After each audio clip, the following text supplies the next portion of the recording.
Саламатсыңарбы урматтуу көрүүчүлөр? Биз Жарандык платформа YouTube каналындабыз, түз эфирдебиз. Менин атым Семет Аманбеков, журналист. Бүгүн биз абдан маанилүү жана мындай коомдук резонансты жараткан темага талкууну өткөрөт элек. Акыркы убакытта баарыңыз Жогорку Кеңеште депутаттар менен жана башка бийлик өкүлдөр менен ортосунан кандай бир тирешелерди баарына ошого күбө болдуңуз. Кээ бирде ушу депутаттар аша чаап атат, элдин атынан сүйлөп атат, бизди мындай сот катары, жогорку сот катары баалап атат, үстүбүзгө басмырлап атат деген ар кандай пикирлер соц тармактарга жана башка жерлерден угуп атабыз. Ошон үчүн азыр Жогорку Кеңеште депутаттардын этика боюнча кодекси каралып жатат. Ошол этика боюнча кодексти бүгүн талкуулаганга биздин майданга биздин конокторубузду чакырдык. Бул Жогорку Кеңештин депутаты Марлен Маматалиев, саламатсыңарбы Марлен мырза, жана Жарандык коомдун жетекчиси Айнура Усупбекова, саламатсыңарбы? Баарыңардын убакыт таап ушундай маанилүү темага сүйлөшкөнгө, келгенге, талкуулаганга чоң рахмат, ыраазычылыгымды билдирем. Демек, баштасак. Марлен мырза, сизден баштасак. Ушул мен айтып кеткендей, ушундай кандай бир жарандык талкуулар пайда болуп атат, ушундай депутаттар аша чаап атышат, мындай үстүртөдөн карап атат, басмырлоо кылып атат, ушуларга мыйзам жокпу деп. Анан ушундай этика кодекси деген пайда болду. Бул эмне деген кодекс? Анан мындай мыйзамдуу статусу кандай мунуку? Туура, сиз белгилеп кеткендей, депутаттардын өзүнүн ишмердүүлүгүн алып бара турган бир топ мыйзамдар бар. Анын ичинде ошол атайын регламент деп коет, ошол биздин иш эрежелери кандай жүрүш керек. Андан сырткары биз өтө атайын ушул депутаттардын статусу боюнча депутат деген эмне, ал кандай болуш керек жана бир топ алар мыйзамда белгиленип кеткен, алардын укуктары да белгиленип кеткен да. Эми бүгүнкү күнү кабыл алып аткан же кабыл алабыз деп аткан өзгөртүүлөрдү киргизип атканыбыз бул жалпы депутаттын өзүнүн этикалык жүрүш турушу деп мындай бир сөз менен кошуп кетсем жаңылышпайм деп ойлойм да. Мындайча айтканда, депутаттар өзүнүн ишмердүүлүгүн алып барганда кайсыл бир мыйзам менен дагы ошол эл менен аралашып жүргөндө, ал эле эмес өзүн кантип алып жүргөндө, анткени билесиздер, бул мыйзам чыгаруучу орган Жогорку Кеңеш бул бийликтин бир бутагы болсо, ал жерде ушул элдин арасынан тандалып келген ушул депутаттар отурса, алар бирден бир ушул коомчулукка, элге, жаштарга үлгү катары иштеш керек. Андан сырткары биз ошол жерде мыйзамды жазып атсак, биз бирден бир өзүбүз мыйзам жазып аткан орган катары ошол кымтыксыз мыйзамдын өзүн дагы биз сактап жана башкаларга үлгү көрсөтө турган орган катары биздин ошол жерде ишмердүүлүгүбүздөн баштап өзүбүздү алып жүрүшүбүз, сүйлөшүүбүз, бири бирибиз менен болгон катташыбыз жана андай эле ошондой эле эл менен кантип иштеш керек, мына ошонун баардыгы ушул атайын ошол депутаттардын этикасы деген өзүнчө бир кодексте каралыш керек жана каралып жатат. Жана азыркы учурда акыркы маалыматтарды эске алуу менен акыркы ушул көйгөй болуп аткан, сыртта болуп аткан биздин негизги эле жашоо турмуш жөн турбайт экен. Акыркы жолу 2008-жылы кабыл алган экенбиз. Андан бери өзгөргөн эмес, а бирок конституция өзгөрүп кетти, жашоо өзгөрүп кетти, баардык коомчулук өзгөрүп кетти дегендей, биз дагы ушул кодексти өзүн өзгөртүүгө бүгүн ошол ишмердүүлүктү жүргүзүп, Жогорку Кеңештин арасында ошол ар бир фракциядан бирден комиссия өкүлчүлүк берилип, ошол комиссия азыр чогуу ошол коомчулук менен бирге биздин ошол коомчулукта бир топ фонддор бар, ошол НПОнун өкүлчүлүктөрү бар, жана башка дагы ушул эл аралык уюмдар бар, алар менен биргеликте ушул кодексти азыр иштеп чыктык деп айтсак болот. Демек, азыр эски кодекс бар экен да, иштеп атабы?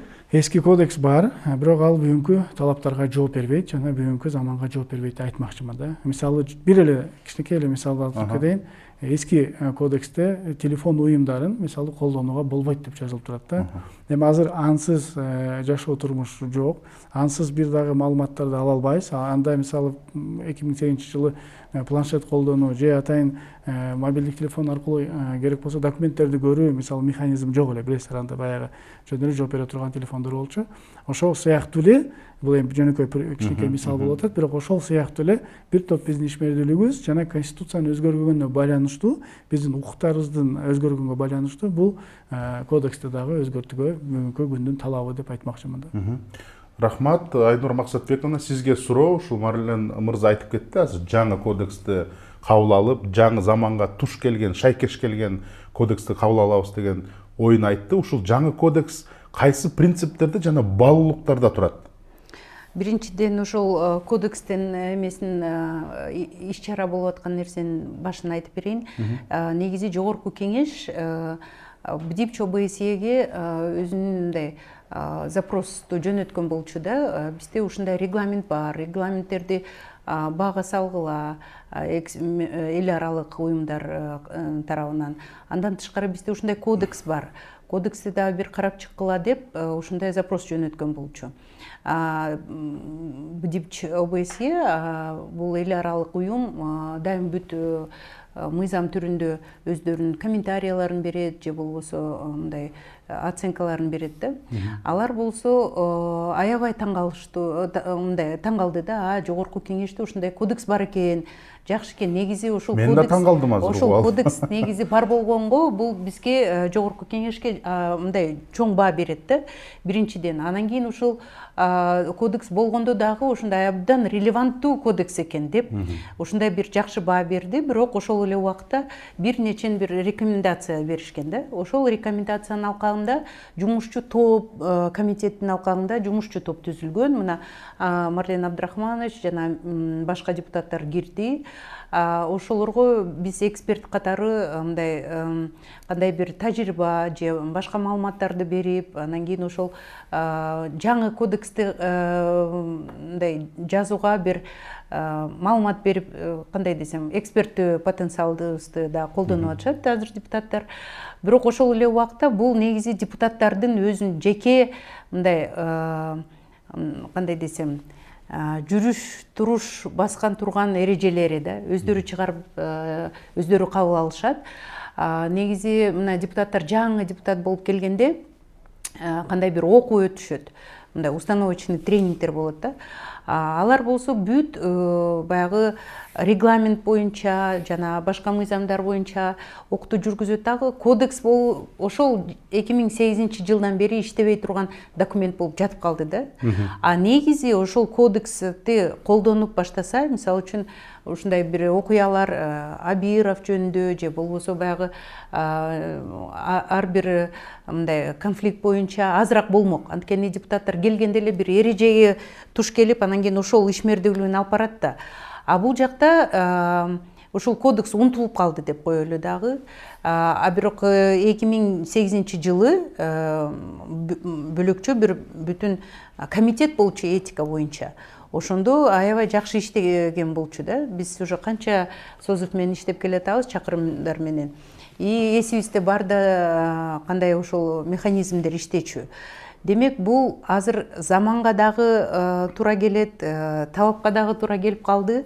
Бүтүнчө кандай бир 5-6 чоң конфликт болгондон кийин депутаттар өздөрү дагы ойлонуп калышты. Кой, бизде бир кодекс бар, ошого карата ишмердүүлүгүбүздү алып барабыз деп. Азыр жумушчу топ уже эки отурум болду. Бүгүн азыр как раз ошондон келатабыз. Постатейно бүт нормаларды, ошол сунуш кылган нормаларды карап чыктык. Ошо эң негизги принциби, баалуулугу эмнеде болуп атат ошондо? Мына мисалы үчүн журналисттердин өзүбүздүн этика кодексибиз бар. Мисалы үчүн мындай баалуулугубуз мындай маалыматты бергенде тең тараптуу бериш керек. Бул тарапты да караш керек, бул тарапты. Бул эл аралык стандарт деп коет. Мисалы үчүн бирөөгө шек келтирбеш керек, мындай аныктамаң жок болсо. Силерде кандай? Негизи бул бир баса белгилеп кетсек, депутаттар элдин өкүлү. Элдин өкүлү демек элдин бүт талабын мындай отстаивать да, эме кылган мындай карап чыгып, анан кийин ошол элдин талабын жеткирип мамлекеттик органдарга, анан көзөмөл кылганга ошол принцип базовый болуш керек да. Ошондо биздин эл кандай бул маанайда болуп атат. Депутаттар эң чоң көйгөй суроолорду көтөрсө дагы эл наразы болуп чыгат. Бул жөн эле отурбайбы? Андан көрө унчукпай эле отурбайбы? Баягы эле депутат, андан кийин элдер дагы көп депутаттарга мындай сын пикир айтат да. Негизи депутаттар ошол эгерде чоң көйгөй болсо, демек эмоционалдуу түрдө, андан тышкары баягы мындай правовой основаниясы болуш керек да. Ошонун баарын айтканга көп мындай конфликттерге мындай чабып калат да. Ошондуктан ушул эрежелер баягы ачык, айкындуулук, андан тышкары мындай подотчетность деп коет да. Ошол принциптер менен. Андан тышкары мындай кандай десем, как идеал, который может говорить о представленности народа. Вот с этими принципами базовыми, честность, некоррумпированность, ошол механизмдерди бүт ошол эреже кодекс мындай иштелип чыгат да. Ошондуктан бул депутаттарга дагы мисалы үчүн кандай десем, кандай бир иш-чараларды өткөрсө, биздин эл кээде сындайт, булар бир коррупцияга катышып өздөрү ушундай иш-чараларды, мыйзамдарды карап чыгат деп. Ошол механизмдер дагы бүт карап этикада каралыштуу да. Анткени мындай некоррумпированность деген ошол механизмдер. Андан тышкары мына көп бир сырттагы иш-чараларга депутаттар эмелер менен, комиссиялар менен же болбосо делегациялар менен чыгат. Ошондо өзүнүн кандай бир мындай ишмердүүлүгүнө карата профессионализм, ошол принциптер менен иш-чараны жүргүзүш керек да. Ошол бүт кодексте жазылган. Марлем кошумчалап коеюн. Мындай да, бизде өзү мамлекеттик кызматкерлердин этикасы бар. Этика госслужащих деп коет. Кайсыл бир жаран мамлекеттик кызматкерге кирбесин, ага сөз түрдө башында мындай кичине инструкция катары ошол этиканы окуп чык деп берилет да. Ал жерде мамлекеттик кызматкер, сен мамлекеттик кызматкер катары кандай укуктарың бар жана кандай өзүңдү алып жүрүшүңдөрдүн бери жазылат. Мамлекеттик кызматкер мамлекеттин акчасын алып жана мамлекеттин кызыкчылыгын гана коргойт. Эч кандай өзүнүн жеке кызыкчылыгын же өзүнүн үй бүлөсүнүн кызыкчылыгын колдонбойт жана алардын кызыкчылыгына багытталган нерселерди жасабаш керек. Конфликт интересов деп коет. Ошондой эле акча пара алуу маселеси жана бир кайсыл бир маселе болбосун өз кызыкчылыгына эмес, мамлекеттин кызыкчылыгына гана иштей турган ушундай бир өзүнүн мамлекеттик кодекс этикасы бар. Эми депутаттар бул эл өкүлү. Биздин дээрлик көпчүлүгүбүз ушул өзүнүн ишмердүүлүгүбүз элдин кызыкчылыгында болуш керек да. Туура мамлекетчил болушубуз керек, бирок элдин кызыкчылыгында жогору туруш керек. Ошол сыяктуу эле биздин өзүбүздүн депутат болуп келгенден баштап бул жерде присягадан башталып атат. Мен келдим, мына ушундай присяганы бердим. Мындан ары мен депутатмын. Депутат болгондон кийин бул өзүмдүн ишмердүүлүгүмдү эл үчүн берем, элге маалыматтардан бери кошо берем. Өзүмдүн ишмердүүлүгүн алып барганымды жыл сайын отчетту берип турам. Мага эл кайрылса, мен элге 14 күнүн ичинде жообумду кайтарып турам. Бул регламентте жазылган да. Бул регламенттин жалпы эл дегенде мындай мисалы элдин жалобасы ал жерге кирбейт да. А бул жерге элдин керек болсо жалобасына чейин кирип атат. Демек толуктайт экен да регламент. Толукталат. Бул регламентке албетте регламентте биз бул жакта каралган беренелерди силер регламентте сөз түрдө көрөсүңөр. Биз бүгүн эле кабыл алдык, мындай чечим кабыл алдык. Эгерде регламентте бар нерселерди бул жерге жазбай койсок, анда бир аз сухой мындай толук эмес мыйзам болуп калат, кодекс болуп калат. Жана эгерде биз ссылканы регламентке кыла берсек, анда буну башынан баштап окуган киши аягына чейин чыкканга чейин түшүнбөй эле калат да. Кайра барып регламент ачыш керек, дагы бир мыйзамды ачыш керек деп. Ошон үчүн биз анча-мынча мыйзамдарды бул жакка да кайталап койдук. Бирок биздин негизги принцибибиз, негизги каалообуз ошол жана присяга бергенден баштап 5 жыл депутат кантип иштеш керек. Кантип өзүнүн ишмердүүлүгүн алып барыш керек. Жана ошондой эле өзүнүн коллегалары менен биргеликте кандай жумуштарды алып барыш керек. Крайне конфликтный моменттерде өзүн кантип алып жүрүш керек. Вплоть кийимине чейин жаздык да. Мисалы жыйын күнү, среда четверг күнү жакшынакай жанагындай дресс-код сыяктуу эле өзүнүн костюм менен жумушка кириш керек. Сөйлөгөн сөзүнөн бери белгилеп кетип атабыз. Кайсы сөзгө ал жооп берет, кайсы сөзгө мисалы жооп бербейт конституция боюнча. Бирок ошол эле учурда өзүнүн ар бир алып барган ушул жыйындарда дагы кантип алып барыш керек өзүн. Эми тим койсоңуз бул эмнеден чыгып атат? Жанагындай эшикте болгон окуя бул бир жагы, экинчи жагы ичара өзүбүздө дагы, парламентте дагы бир топ ушул депутаттардын ишмердүүлүгүнүн алкагында маселе жаралып атат. Буну бирөө тыя алабы? Бирөө ордуна келтире алабы? Бирөө жок дегенде мындай болбойт, депутат мындай болбош керек деп айта алабы деген маселе туулуп, анан мындай чын айтканда шкафта жаткан 2008 жылда бир колу менен тийилбеген, бир депутаттын алкагында окулбаган же бир спикер алып чыгып аны депутаттарга тааныштырбаган жаткан пыли деп коеюн, ошондой бир этикабыз бар экен. Ошону алып чыгып, анан жандандырайлы, караштырайлы, көрөлү. Ошондо депутат дегенден кийин бул асмандагы бир периште эмес да, ал дагы кадимкидей эле адам, анын дагы өзүнүн укуктары болуш керек, чектөөлөр болуш керек деп ушул чектөөлөрдөн бери жаздык да. Бул мындайча айтканда инструкция сыяктуу эле бир кагаз болот. Ошол бул жактан суроо жаралып атат. Мисалы үчүн мамлекеттик кызматкерге этиканы бузса, ошого таянып туруп жумушунан айдаса болот. Вот ушуну ошого келатабыз. Эми мына депутаттарга кандай чара? Эми мисалы билесиздер, депутаттар азыркы күнү Конституция боюнча чектөөлүү гана бир моменттерде өзүнүн депутаттык мандатын тапшыра алат. Бирок ошол эле учурда бир комиссия, бир какой-то ушул сыяктуу бир комиссия аны жоопко тартып, же чакыртып, же туура эмес кылып атасың деп керек болсо айта турган сөзү да жок да, айта албайт дагы. Лидер фракциялар эле өзүнүн ишмердүүлүгү менен ичинде айтпаса, жалпы коомчулук менен чогуу биргеликте бул процесс жүрбөйт. Бир мандаттоого такыр эч ким айта албайт. А бул как раз ошол нерселерге жол ачып атат. Бул деген кайсыр бир окуя болсо, же бир кайсы жарандын сыртта же ичинде бир окуясы болуп кетсе депутат менен, ошону коомчулук менен чогуу караганга мүмкүнчүлүк түзүлүп атат. Анан комиссия түзүлүп атат. Атайын комитет, регламент комитети жана конституциялык чоң мурдайын бир өзүнчө бир комитет болчу. Азыр эми кошуп бир кошулган комитет бар, бирок ошол комитеттин алкагында комиссия түзүлөт. Комиссия сөзсүз түрдө ошол депутаттын эгерде кодексти бузган учурларда, ошол биз жазып кеткен нерседи бузган учурларда сөзсүз түрдө комиссия отурум алат. Ал отурумун жалпы комитетте каралат. Анан өтүп кетсе, керек болсо жыйынга чыгарылат. Эми албетте мандатын ала албайсыз. Бирок айлыгын жана башка чектөөлөрүн, ошол комитетте ишмердүүлүгүн, же болбосо комитетте болуусун, болбосун, ушул сыяктуу өзүнүн жанагы отпускнойлор сыяктуу бар. Дагы биз фонд бар, атайын фонд, ар бир депутаттын фонду бар. Айлык бир айда бериле турган фонду өзүнүн ишмердүүлүгүн түздөн-түз келе турган. Мына ошол фонддорду кыскартууга укуктуу пайда болуп атат. Укук пайда болуп атат.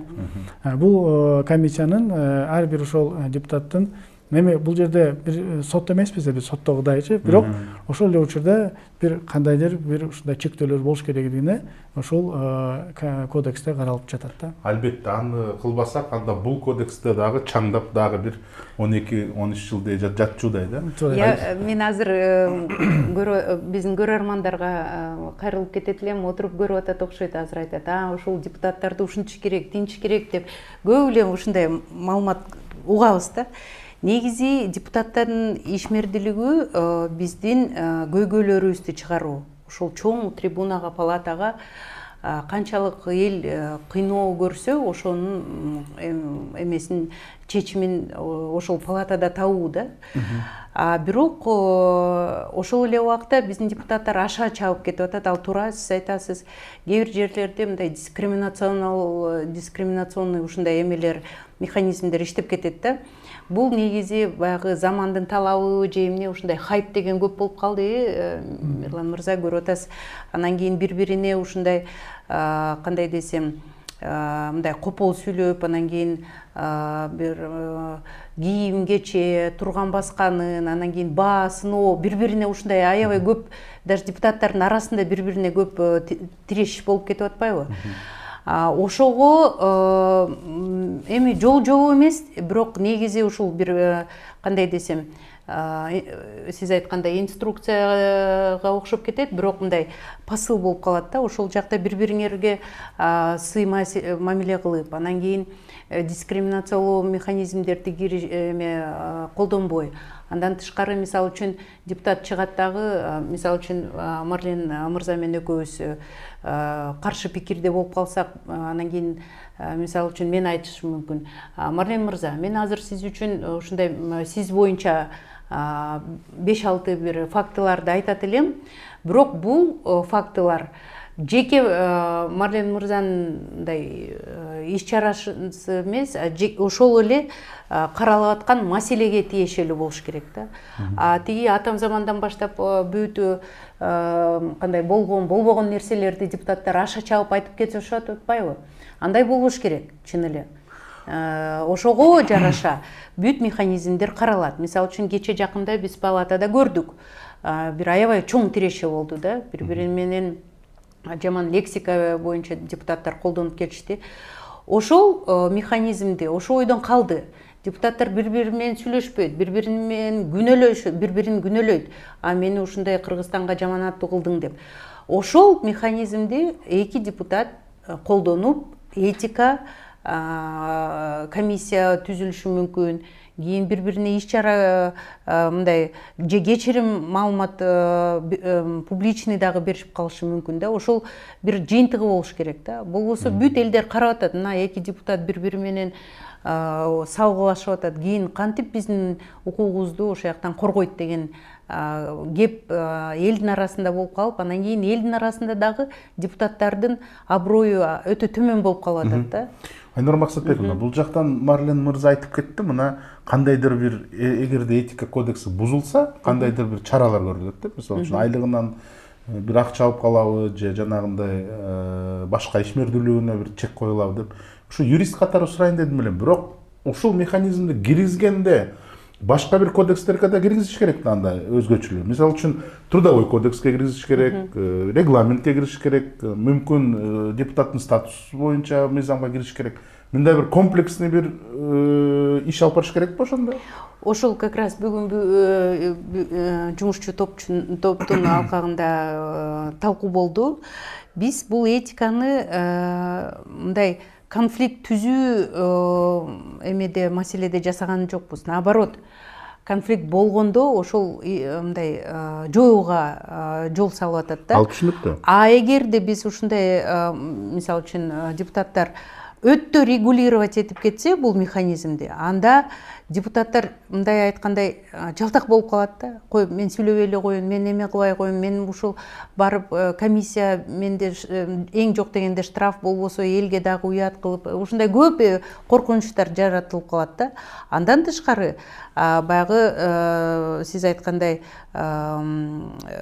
трудовой кодекс ушулардын бүт механизмдери толук кандуу жазылган да. Ошон үчүн бул кодекс менен жалаң эле жакшыртуу механизмди жасаш керек. А эгерде биз депутаттардын наоборот мындай тескеринче буларды кандай бир санкцияларга эле салып калсак, демек ишмердүүлүгүнө аябай эле эме болот да, мындай кандай десем, чектөө киргизилип калат да. Башка мыйзамдарга карама каршы келбейт. Анткени трудовой кодексте укук билесиздер, ошо табил коюу укуктары жетекчилерге берилген. Ошол сыяктуу эле бизде төрага берилет. Андан сырткары регламентте дагы биз ал боюнча белгилеп кеткенбиз. Эгерде жөө себептер менен кандайдыр бир келбей жатса, анда дагы төрага өзүнүн тескемеси менен, распоряжениясы менен ошондой чараларды көргөнгө болот да. Демек ал мыйзамдар жол ачат экен да. Жол ачат. Эгерде биз бул кодексти дагы кабыл алып койсок, бул дагы ашыкча болбойт. Бул кайра тескерисинче ошол төрагага жардамчы болот. Төрага бир ишмердүүлүгүн алып бараардын астында ошол комиссиянын чечими ага негиз болуп берет. Ошол чечимдин негизинде төрага ошол башында айтып кеткен жанагы фонддон болобу, айлыгынан болобу, же дагы башка бир ограниченияларды кыла алабы, ошол мыйзамдардын алкагында кылса боло берет. Демек, бүгүнкү күнү эгерде кабыл алынып калса, бул бирден бир кайра жакшы жардамчылардан болуп калат эле. Рахмат, түшүнүктүү. Марлен мырза, мына бул жакта азыр айтылып кетти, Айнур айым айтып кетти. Бул жакта кандайдыр бир депутаттарга чек болуп калбасын, мындай ишмердүүлүгүн басмырлоо болуп калбасын деген. Бирок биз билебиз, ар бир мыйзамды кабыл алганда ошол мыйзамдын өзүнүн чектери болот. Ошон үчүн мыйзам кабыл алынат деп. Негизи коллегаларыңыз кандай кабыл алды ушул этика кодексинин демилгесин? Азыр жалпы 90 депутаттын көбүнө жете элек бул. Чын айтайын. Азыр ушул комиссиянын алкагында гана 10 депутаттын тегерегинде бул маалыматты билишет. Биринчи реакциясын айтып берсеңиз. Сиздер аркылуу дагы албетте азыр айрым депутаттарыбызга бул маалымат жетсе керек. Бирок мен алдын ала айтып коюшум керек депутаттарга, бул эч кандай бир депутаттардын ишмердүүлүгүнө зыян алып келбей, тескерисинче пайда алып келсе пайда алып келет.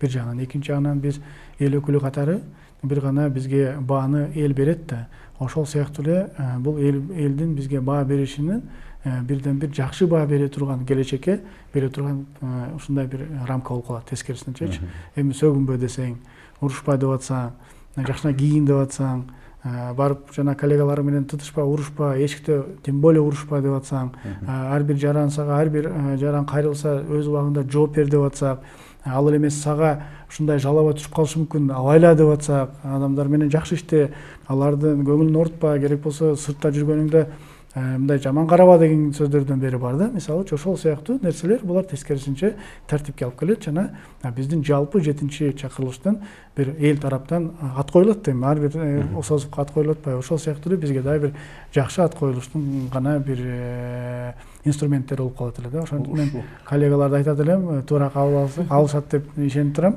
Жана бул бизге керек деп да айтат элем да. Ушу 10 депутаттын реакциясын айтып берсеңиз. 10 депутаттын реакциясы түздөн түз жакшы эле болду. Терс реакция болгон жок. Жок, терс болгон жок. 12 депутат. Тескерисинче ар бири активдүү өздөрүнүн сунуштарын берип атат, жакшы сунуштарды берип атат. Бекешев мисалы Дастан бүгүн жакшы сунуштарды берди. Дастан Жумабеков жакшы сунуштарын берип атат. Айтор тескерисинче жакшы кабыл алышты жана бул керектигин баса белгилеп кетишти. Жана ушул батыраак кабыл алып калайлы, каникулга чыкканга чейин коомдук ууга чыгарып койбойлубу, коомчулуктан дагы бир-эки сунуштар келсин деген ушундай пазыв менен керек болсо өзүбүздү ушул кеткенге чейин берип коелу деген рамкага киргиздик да. Бирок 3 эле күн калды, үлгүрөсүңөрбү? Үлгүрөбүз. Биз акыркы жыйыныбызды ушул коомдукка чыгарганга чейинки акыркы жыйыныбызды ушул четверг күнү өткөзөлү деп атабыз. Ошол жерде принципиалдуу нерселерди бир сыйра карап коюп туруп, анан коомчулукка чыгарып кое беребиз кетерин астында. 2 ай как раз биз жок болгондо 2 айдын ичинде мүмкүн жарандардан жана башка биздин ушул коомчулуктан, активисттерден мүмкүн жакшы сунуштар түшүп калса, биз аларды кабыл алганга ар дайым даярбыз. Рахмат.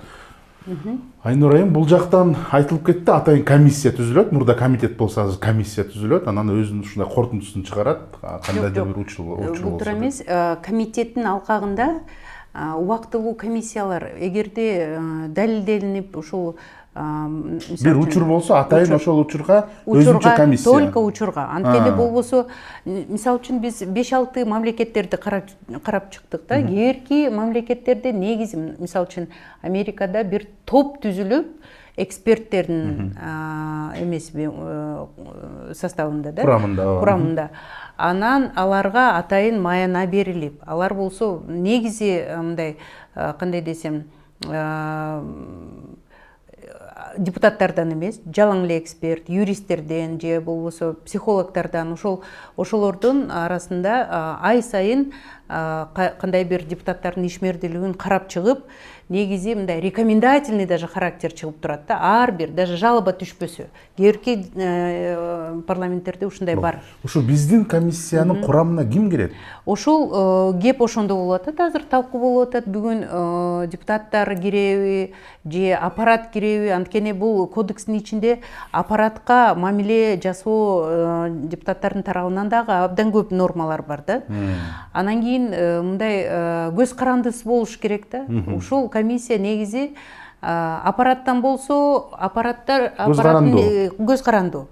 Мисалы үчүн депутаттар болсо, эми мисалы үчүн депутаттардын арасында да мамиле бар. Эртең бүрсүгүнү кой, мен мисалы үчүн Марлен мырзага кантип ушундай жок, анан регламентте жазылган. Бир депутат экинчиге ошон үчүн азыр дагы ошол талкуу болуп атат. Биз 5-6 сунуш кылдык, андан кийин депутаттар өздөрү чечет. Балким чын эле мындай бир эксперттүү, аттуу баштуу эксперттер, көз карандысы эксперттер кирсе, анан кийин ошол бул рекомендательный характер болуп чыгат. Анан кийин ошол комитетке чыгат. Эгерде чоң конфликт болсо, баягы палатага сунуш кылып эле ошол жактан талкуу болот. Мисалы үчүн Абировдун эмесин алайлы. Эгерде ошол этика кодекси болсо, биринчиден ал мырза вообще-то перспективдүү депутат болчу. Вот азыр эстесем, мындай жаштык кылып, анан кийин ушундай бул кандай десем, эффективдүү көрүнөйүн дедиби же жөн эле ушундай кызыктуу бир иш чара болуп кеттиби. бирок эгерде башынан келгенде мындай жеке менин жашоом публичный жашоо менен бир болуп калды, мен мындай өзүмдү мындай алып барууга мүмкүнчүлүк жок экен деп өзүн өзү чектейт эле биринчиден. Айнур Максатбековна, бул киши 5 жыл Горкеңеште спикер болуп отурду. Туура. Мүмкүн анын аң сезими тереңирээк, аны түшүнгөндөр болуш керек. Жок, негизи айтам да, анан кийин ушундай конфликт болуп калгандан кийин көрдүңүзбү, өзүн өзү регулировать этип, жогорку кеңеш өзүн регуляция кылып кетти да, өзү публично чыгып, ал жеке депутаттын өзүнүн эмеси да, кандай десем, чечими. Кээ бирки депутаттар тымпыйып отуруп, кийин дагы ошол иш-чараларды алып бара берет. Көрдүңөрбү айырмасы? Кээ биркилер ушундай механизмдерди кабыл албайт. Бул негизи жогорку кеңешке өзүнүн аброюна аябай шек келтирет да. Демек, биякта бир комиссия түзүлүп, анан кийин чыгарым мындай чечим болуп калышы мүмкүн да. Ошого карата ушундай конфликттер, чоң конфликттер болсо, демек палатада каралып чыгат да, өзүнүн депутаттарынын, коллегаларынын арасында. Кошумчалык коеюн. Комитет дегеним мурда комитет по этике деген. Ооба. Ал комитет азыр Башкалар кошулуп кетти. Конституционности жана башка деп туруп, ал этиканы ал жака кичинекей мындай тамга менен эле кошулуп калган да. Толук түрдө бир эле маселени карай турган комитет эмес, айтайын дегеним. Экинчиси, комиссия дегенimiz бул убактылуу комиссия жана кайсыл учурларга байланышкан комиссия. Мисалы, эгерде комитетке, бирок негизинен комитет карайт. Комитетке бир кандайдыр бир окуя боюнча маселе түшүп келсе, комитет ар бир фракцияга жолдойт, кат жолдойт. Биз мисалы бир маселе каралып аткан маселе боюнча өзүңүздөрдүн кандидатуруңуздарды бериңиздер деп айтат. Мисалы, мен как лидер фракция катары, эгерде мен билебиз, 9 депутат ким кандай отурусалда, кайсыл сферада күчтүү экенин билебиз. Эгерде ошого тийиштүү боло турган отурушул болсо, мен ошол депутатты бөлүп берем дагы, ал ошол жерге барып комиссияга кирет. Ошол сыяктуу эле ар бир фракциядан, анан жана одномандатныйлардан эске алууну менен комиссия түзүлөт.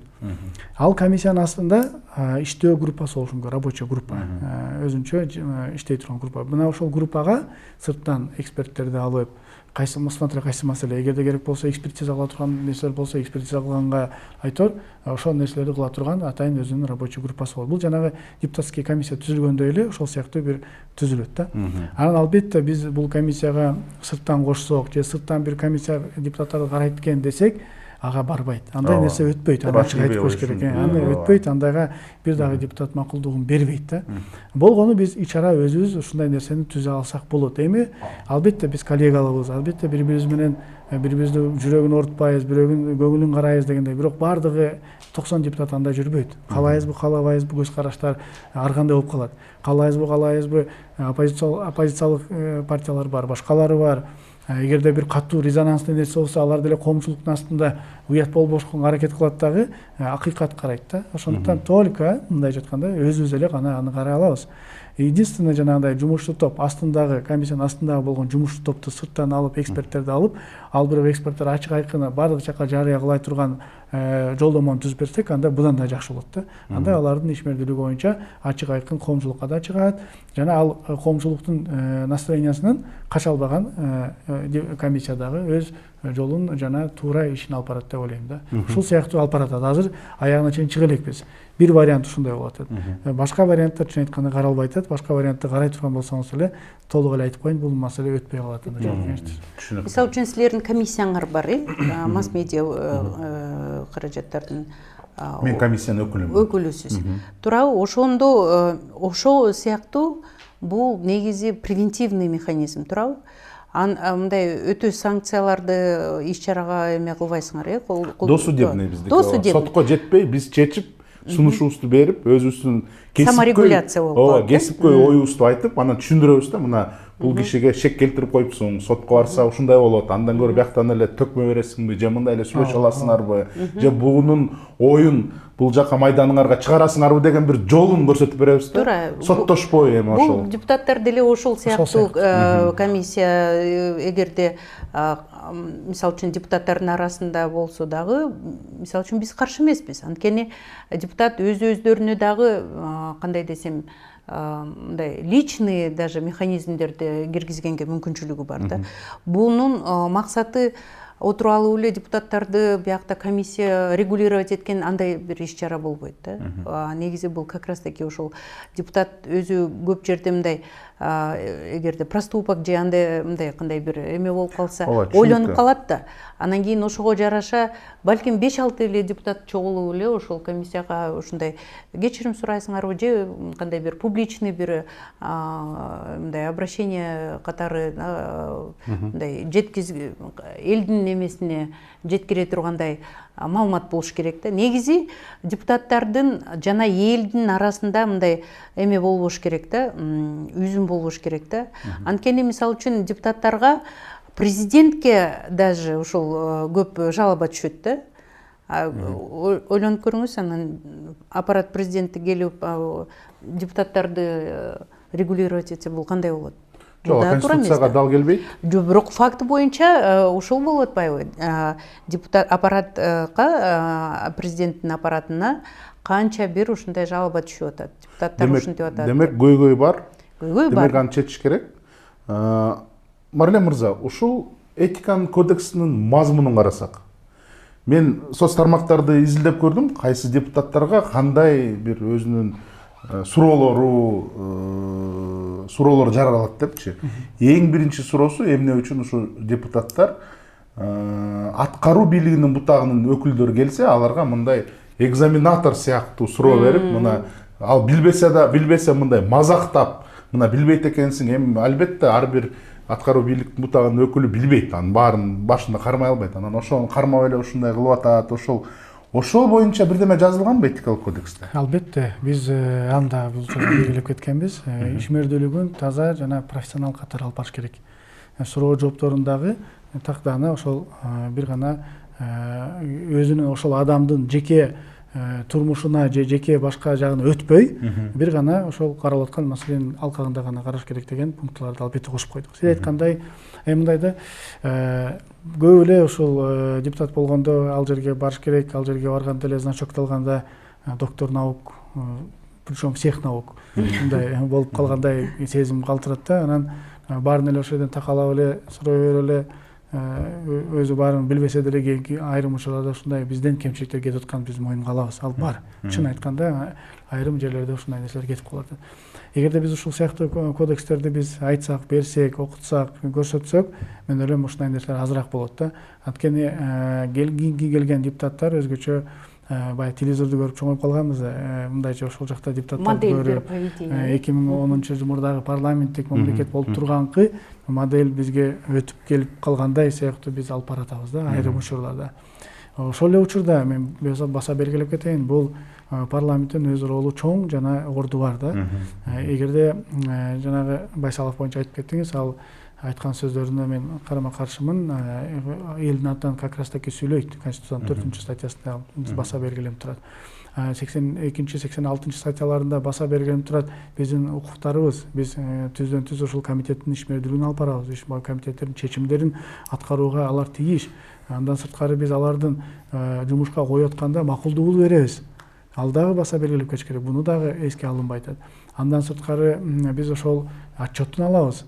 Бизде ошол бюджет болсо дагы, бирок бюджет бул тегерек бардык ушул министрликке тиешеси бар нерсе. Отчет бир эле министрдин же бир эле өкмөттүк эмес да. Демек биз алардын дагы отчетун алганга укугубуз бар. Ушулардын алкагында биз өзүбүздүн ишмердүүлүгүбүздү жана контролдук функциянын алкагында толук түрдө жүргүзгөнгө, толук түрдө суроо бергенге, ошол мыйзамды кабыл алабызбы, албайбызбы, бирок алардын астында түшүнүп алыш үчүн суроолорду бергенге биз абзелбиз. Жана ошондой нерсеге биз акылуубуз да.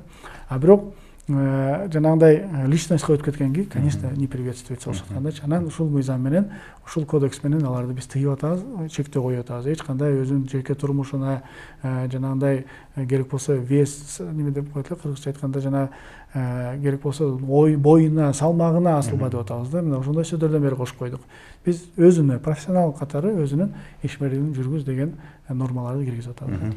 Туура айтып кеттиңиз, Марлен мырза, ушул элдин атынан сүйлөй алабыз деген бул мыйзамда жазылган, жана логикага дал келет. Анткени депутатты түзмө-түз эл шайлап алат. Тилекке каршы ушу айрым аткаруу бийликтин өкүлдөрү аны түшүнбөй, азыр мына интернетти карап атам, өзүнүн фейк фабрикаларына бир мындай задание бергенби билбейм, жазып атышат, жалаң эле президент элдин атынан сүйлөй алат, депутаттын баарын үнү жок, алар унчукпай эле отуруш керек деген ойду соц тармактарга азыр ошону ой жүгүртүп атат. Сементе, чын эле мына Байсаловдун айткан сөзү бул жогорку кеңешке аябай эле аброй келтирди. Анткени көрүп атасыздар да, мындай аткаруу бийликтин мындай басымыруу болуп калды да депутаттарга негизи. Ошондуктан бул жактан депутаттар өзүн коргоп кетип атышат да. Анткени дагы бир маселени айтып кетет элем. Мына канча бир мыйзам каралып атат дагы, көп талкууда эмоциялык факторго эле убакыт кетип калып атат да. Сен жакшы деген, мен жакшы, андан өтөр бул жакшы, бакшы деген сөздөр көп убакыт көп кетип атат. Бул убакытты негизи ошол жеке долбоорго же болбосо кандай бир корутундуга чыгара турган убакыт кетип калып атат да. Ошондуктан бул кодекске мисалы үчүн депутаттар ошол талкуу аябай катуу болуп, анан кийин дагы бири менен тиреше болуп калса, сөзсүз ошол кодекске кайрылып кетиши мүмкүн да. Согласно кодексу, там, вы не можете говорить ушундай деп айтып кетиши дагы мүмкүн. Ошондо токтолуп калат да, ошол кандай десем, мындай бир конфликттүү же бири-бирин маскаралап сүйлөгөн механизмдерге бул кодекс кандай десем, бөгөт коет да. Ошол кошуп коеюн. Эдил Байсаловдун айтып аткан сөзүндө бир чындык бар. Ал киши отуруп, артын караганда бир 50дей мамлекеттик кызматкерлер отурду да. Бирок ал түшүнгөн жок, буга күнөө жогорку кеңеште эмес. Албетте биз жогорку кеңеште реформа кылышыбыз керек. Жумушубузду мен ал боюнча өзүнчө бир тематика, ал боюнча көп убакыт кетет, айтып берем. Бирок бул жерде мурда комитетке келгенде бир тийиштүү гана жетекчи келчү. Же министр, же орун басары. Ал толук түрдө бардык маалыматты жатка билчү. Ал даярданчу. Мен да өзүм убагында зам министр болгом. Отургузуп алып, бардыгын тегереп алып, отургузуп алып, ийне жибине чейин бардыгын үйрөнүп келип туруп, барып туруп, анан кийин доклад кылчык да. Бүгүнкү күнү тилекке каршы ал мен жооп бере албай калсам, сен менин жанымда тур дейт дагы. Жалгыз келбейт дагы, 5-6 армиясын ээрчитип келет да. Ошентип атып, залда мындай карасаңыз бир 50дей адам отурат. Министрликте ал иштейби же бул жака келип туруп кирер кечке отурабы? Бизде эми комитетте эртең менен саат 10-да башталат.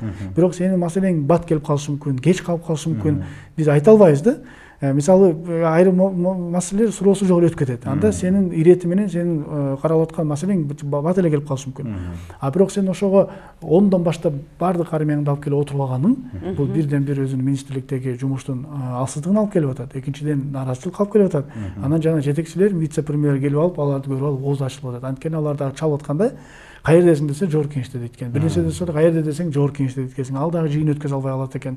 Бул жагынан караганда албетте өзүн караш керек да. Мурдагыдай, мурда 5-созувду, 4-3, 2 созувду карасаңыздар, министр келгенде өзү туруп, өзү жооп берет эле.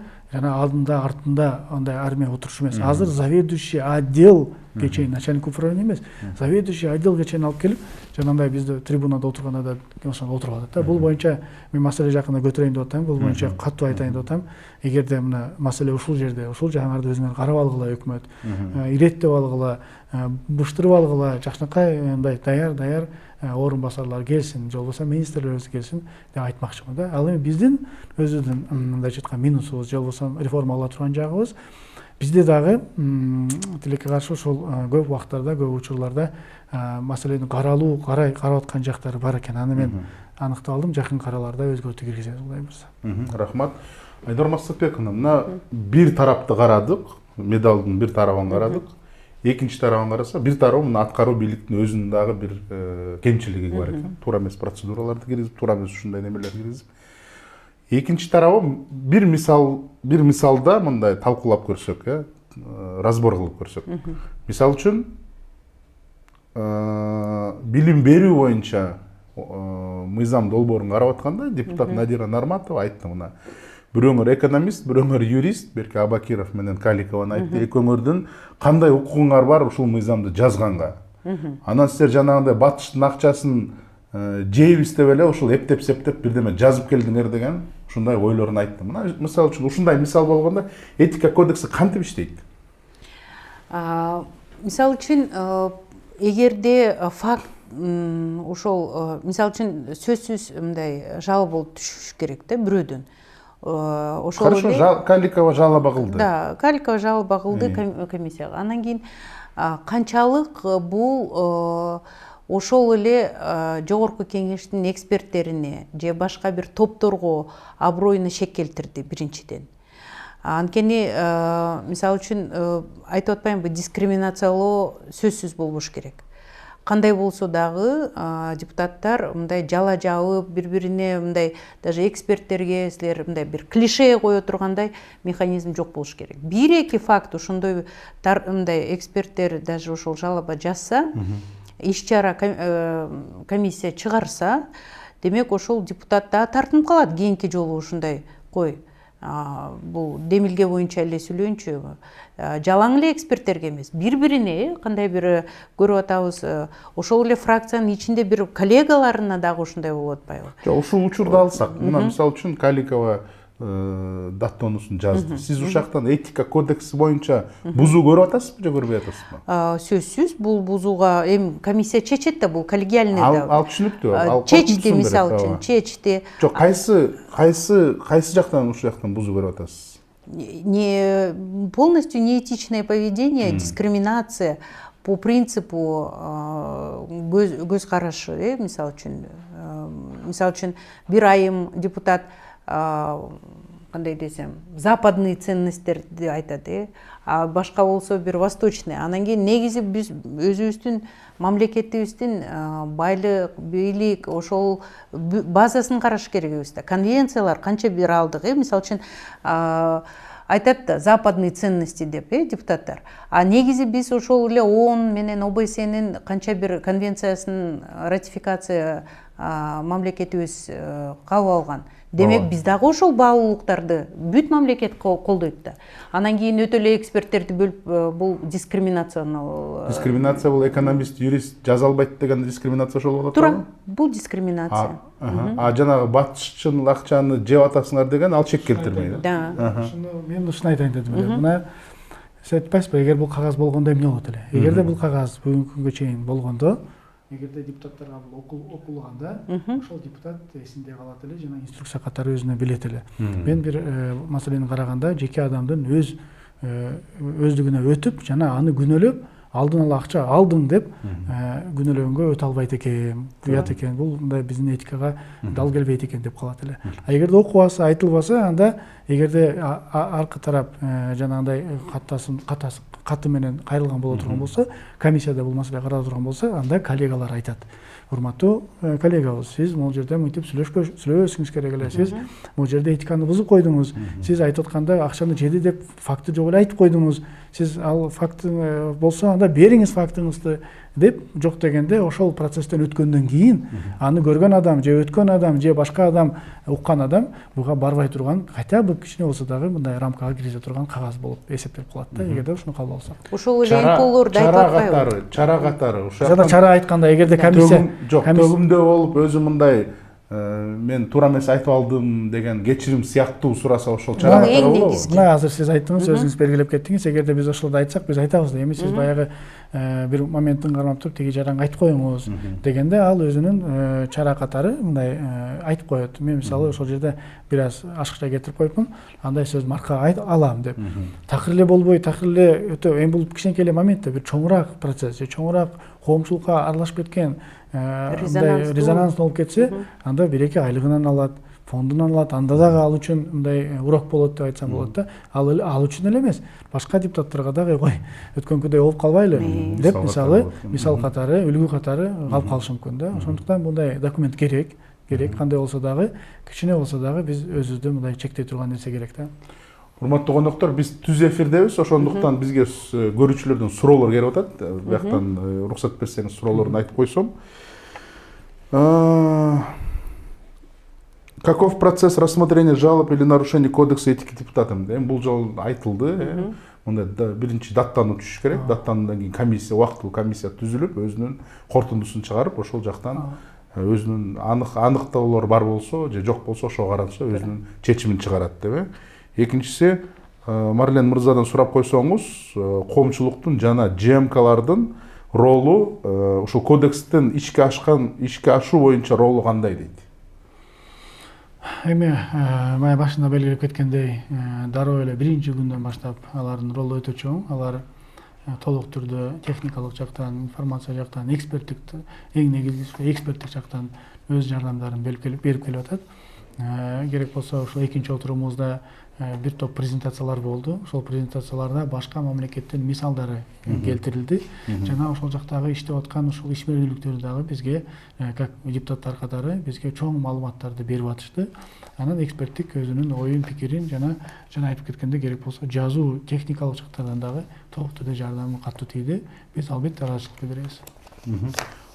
Айнур айым, сизге суроо, башка парламенттин мисалдарын карап көрдүңөрбү дейт? Ошол жакта кандай иштеп атат экен? Карадык. Негизи бул механизм баягы культура жатында турат да. Бул негизи эгерде кээ бирки парламенттерде мындай этика кереги деле жок. Анткени баягы ишмердүүлүгү өтө бийик болуп, депутаттар бири-бирин сыйлап, бул кандай бир байыртадан калып калган бир, мисалы үчүн Англиянын парламентин алып көрдүк де. Биякта бул кодекс деген жок, а механизмдери бүт поколение боюнча берилет да. Анткени бул үлгү болуп калып атат да. Депутаттын ишмердүүлүгүн алып барышы өзүнүн үлгү болуп калып атат да. Демек кийинки келген депутат алардыкы негизи мындай лордтор бири-бирине мындай атадан балага кала турган орун болуп атпайбы? А бизде мисалы үчүн эл шайлаган.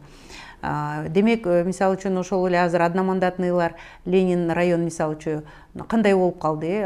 Бул ушундай депутат эле, азыр ушундай болуп калбаса эле болду деген мындай кандай бир коркунуч жаратылат да элдин арасында. Демек, бул биринчиден үлгү катары механизмдер түзүлгөн. Экинчиден, эгерде ошого депутаттар дал келбей атса, эми оңдой турган деп айтса дагы кичине бир туура эмес да, жол салуу механизмдер болуп калып атат да.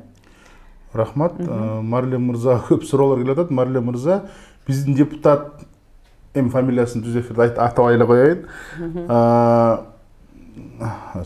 Биздин депутат бизге толтура бир убадаларын берген, бирок бирөөсүн дагы ишке ашырган жок дейт. Ушул этикалык кодекс менен жоопкерчиликке тартса болобу дейт. Жакшы суроо. Эми бир эле жакшы аргумент жоопко тарта турган, то есть инструмент бул кийинки шайлоо келет да. 5 жыл батыр өтүп калат.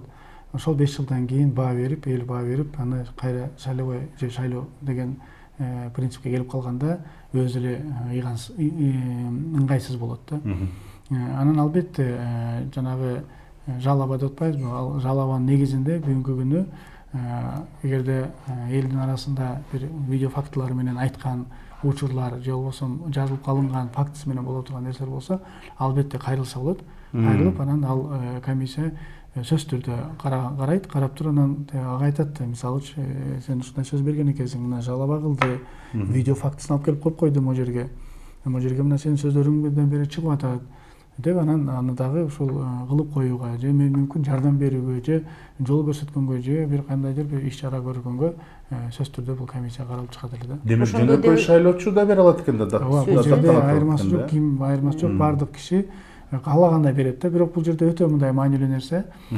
Критериялары болуш керек. Эки палка двух концов деп коет го. Мисалы жөн эле жала жаап, жөн эле алдап, жөн эле болбогон нерсени токуп, эптеп ушул конкурент болобу же өзүнүн душманы болобу, ошонун алкагында депутатты жаман көрсөтүү максатында дагы толтура жазып коюшу мүмкүн да. Ал дагы эске алынат. Эгерде фактылар жок болсо, эч кандай бир далилдери жок болсо, албетте андай талаптар каралбайт. Андай эгерде каттар болсо боло турган болсо, алар да каралбайт да. Ал жагын дагы биз эске алышыбыз керек. Бир гана жазып аткан тарап толук түрдө прав эмес, мындай анын баардыгын далилдей турган фактылар менен гана бериш керек да. Андан тышкары бул комиссия түзүлгөндө укук коргоо органдардын жана сот органдардын өзүнүн иш чарасына ала албайт да, мындай мисалы үчүн механизмдерин. Анткени бул этикалык формат. Бул негизи эгерде депутат кандай десем, кандай бир иш чара шектүү болуп, ошол эле кече жакында Адахан Мадумаровдун иши боюнча комиссия. Бул башка механизм. Бул негизи башка механизм да. А бул негизи критерия болуш керек. Ошол критерияны азыр иштеп чыгып атабыз да. Кандай бүт этиканын кодексине комиссияга мындай жүктөө иш чараларды жүктөө болбош керек да. Дагы бир суроо бул жакта. Депутаттар боюнча кайра фамилиясын атабай эле коеюн. Депутат Жогорку Кеңештин аппаратына толук өзүнүн туугандарын алып келип алды дейт. Эми чынбы чын эмеспи айта албайм, ушу көрүүчүнүн эмеси да. Ошол суроо кантип чечилет этика боюнча? Жана конфликт интересов деген түшүнүк барбы дейт. Конфликт интересов деген бар.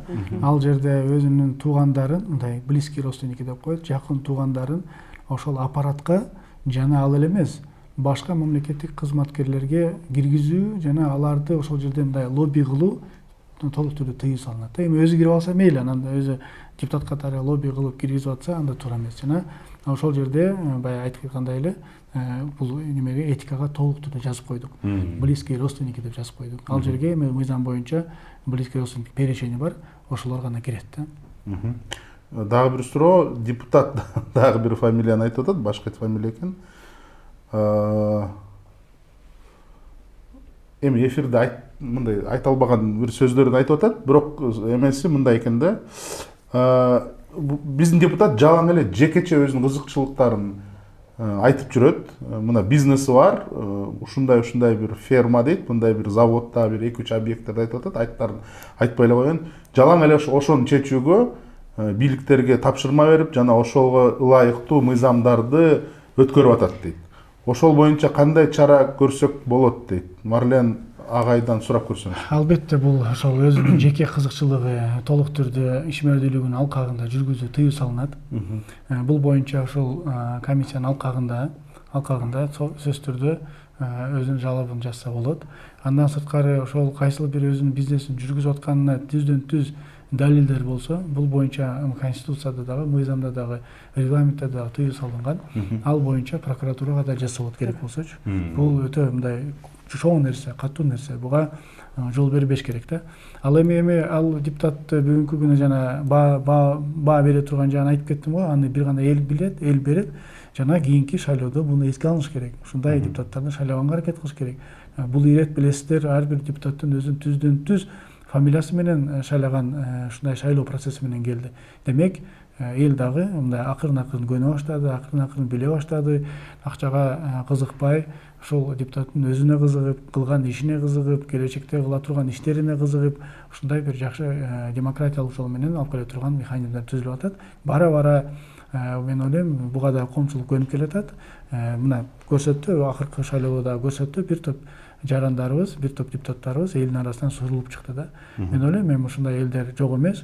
Анын ичинде тилекке каршы, анын ичинде жалаң гана өзүнүн кызыкчылыгын ойлогондор да жок эмес да. Андайларды 6-соцто мен күрөшүп келгем, бир топ өзүмдүн мыйзамдарымды өтпөй калган.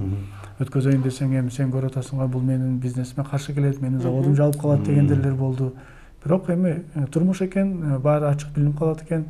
Акырын кыймылдап иштей бериш керек деп ойлойм. Семетей дагы бир толуктап кетет элем. Белектер боюнча дагы канча бир мисалдар болуп чыкты. Депутаттарга ушунчалык белек берилет.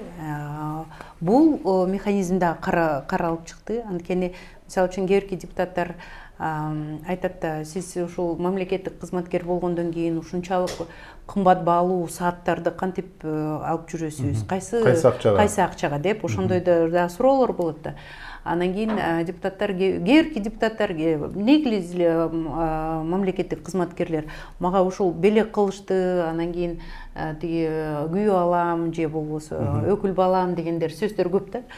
Ошол механизм да карап чыгып болот. Анткени мисалы үчүн белек кээ бирки кандай десем, иш чараларда бул нормалдуу формада каралат да. Мисалы үчүн, бирок ошонун дагы баасы белгиленет. 5, 10, 20 миң сомдук белек бул кабыл алса болот. Ошондо деле жеке өзүнө эмес, парламентке тиешелүү, ишмердиглерге тиешелүү, мисалы үчүн бир чоң бир саатты белек кылса бирөө, же бир компания келип ушундай биз сизге белек болсо, ошондо депутаттар албаганга укугу болуш керек да. Ага албаганга азыркы механизмдер жок, анткени макул деп эле алып кое беришет да. А эртең эгерде мисалы үчүн активдүү жарандар, силер ушул мамлекет тарабынан лобби кылып атасыз бул компанияга деп дагы ошондой болуп калышы мүмкүн да. Ошондуктан четтөө киргизилсе, мисалы үчүн бир порог болот да, бир 50 миңге чейин же бир 20 миңге чейин белек алса болот деген. Негизи бизде бар ошол конфликт интересов да мыйзам түрүндө ушу бүт жазылган. Азыр карасаң депутаттар айтат, бул мага бул жерден белек бергиле. Анан кетип атканда бүт баарын шыпырып алып кетишет. Кечирип коесуз, бирок бул чындык. Ошон үчүн белек боюнча дагы механизмдер каралып чыгыш керек. Ошону унутуп калдык баса. Рахмат. Айтып кетерим эле, Элчибек 77-нин суроосуна жооп берилди. Этика кодекси азыр кабыл алынды элек, бирок сиз прокуратурага мына Марлен мырза айтып кеткендей, прокуратурага кайрылсаңыз, кайсы бир бизнесине мындай лобби кылып атса, же ошол боюнча бир тапшырма берип атса, ошону прокуратуралар толук кандуу карап бериш керек деген бул жактан жооп келди. Бул жактан көп суроолор келип атат, бирок тилекке каршы биздин түз эфирибиздин убактысы соңгуга чыкты. Абдан жакшы, терең мындай талкуу болду. Конокторго чоң рахмат. Кыскача жыйынтыктап кетсем, биз азыр жакын арада буйруса жогорку кеңешибиз ушундай жакшы бир мыйзамга, этика кодексине ээ болот экен. Бул этика кодекси жалаң эле мындай бут тосмо эмес, чектеме эмес.